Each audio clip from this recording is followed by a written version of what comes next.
So season 2 of the live action One Piece is coming out March 10th, and I have something to say. A lot of people judged One Piece way too quickly, and I get it. It wasn't perfect, but calling it rushed, miscast, flat, that might have been the wrong take, and I think season 2 is going to prove that. Let's actually break this down. Nerd family, assemble.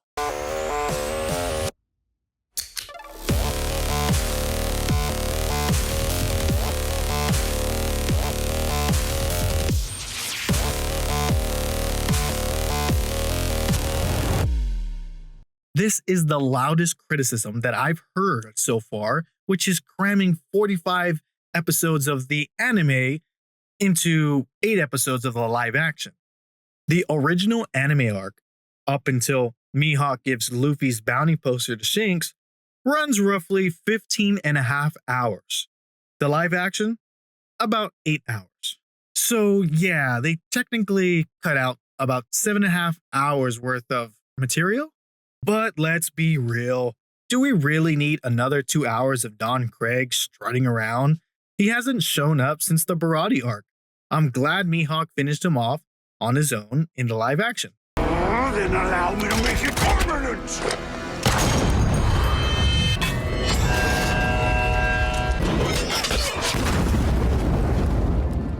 Such a disappointing final gambit.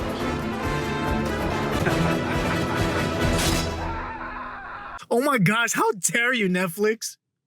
You took out 5.5 hours worth of footage, and that footage was just staring and the same shot of 10 different angles of the same scene.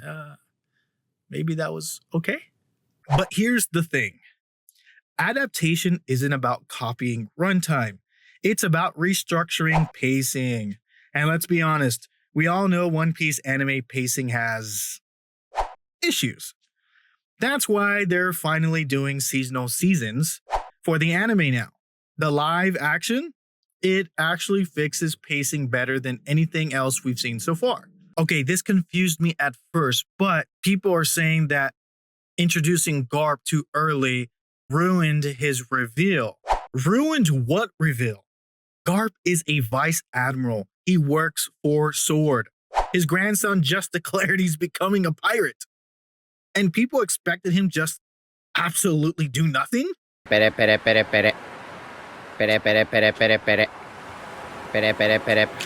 Ah, yes, this is Vice Admiral Garp speaking. Sir, your son has announced in the East Blue that he wants to be king of the pirates. It looks like he has a pirate ship with a crew now. He just killed the infamous Arlong and his entire crew.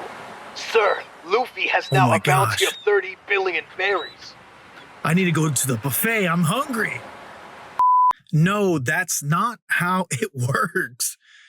Garp came in early because it was structured very well in the writing. It gave the Marines narrative weight and Koby someone to develop under, and it made the world feel more connected versus it being random. And if season 2 leans more into this grandfather-grandson relationship, wait until we watch Marineford. It's just going to be that much more emotional. All right, let's talk about Koby. He's not my favorite character, okay?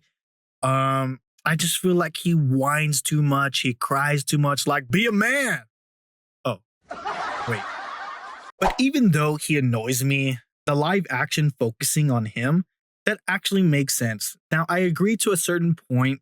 Yeah, maybe we got a little extra Koby screen time. But here's the thing. In the anime, Koby disappears for long stretches, then shows up stronger, then disappears again. Like my dad. Well, he hasn't come back yet, but he'll come back soon, right? Dad, if you're watching this, please come back. In live action, you can't just make a character disappear for 3 seasons. That feels sloppy. Koby is supposed to be the moral counterweight to Luffy. Luffy represents freedom outside the system, while Koby represents justice inside the system. This is actually a very important part of their relationship. Oh, but if Koby were to disappear for like 3 seasons or something, y'all are gonna go right into the comment section and be like, bro, Netflix, where is he? Bruh, you can't please everyone, but the long term, they set up the writing very nice. Now let's talk about my boy Sanji. Sanji is my favorite character. Bro puts people to sleep with his feet. Smoking a cigarette on the street. 3-piece suit. Eyebrows on fleek. No. Yeah, no, I wasn't feeling it too. But here's the problem. Translating Sanji from live action to Sanji in the anime can't work. Anime Sanji is unhinged. Hard eyes, nosebleeds, spinning through the air, screaming about women like he's a bachelor for a reality TV show, because animation exaggerates reality. But if a real human did that, that's not charming. That's HR paperwork. You cannot have a real grown-up man spinning in circles, loving every girl or woman that passes by. That's a lawsuit. The live action made him a flirt, confident, smooth, still charming, but not a walking restraining order. And that's not censorship. That's understanding tone. That's understanding medium. And honestly, I think it made him cooler. Live action Sanji feels like he has aura. He's very cool. But the anime Sanji feels like his character, how can I put this? Discovered women yesterday. Season 2 will probably push Sanji further, but at a certain point, because there is boundaries when it comes to live action. Now, this one, I partially agree about Zoro. Okay, Zoro, he felt a little flat, but I don't think it was the actor. I think it was the director directing him to not be, I guess, how the anime and manga depict him. Zoro needs contrast in his personality. He needs irritation. He needs somebody to get on his nerves.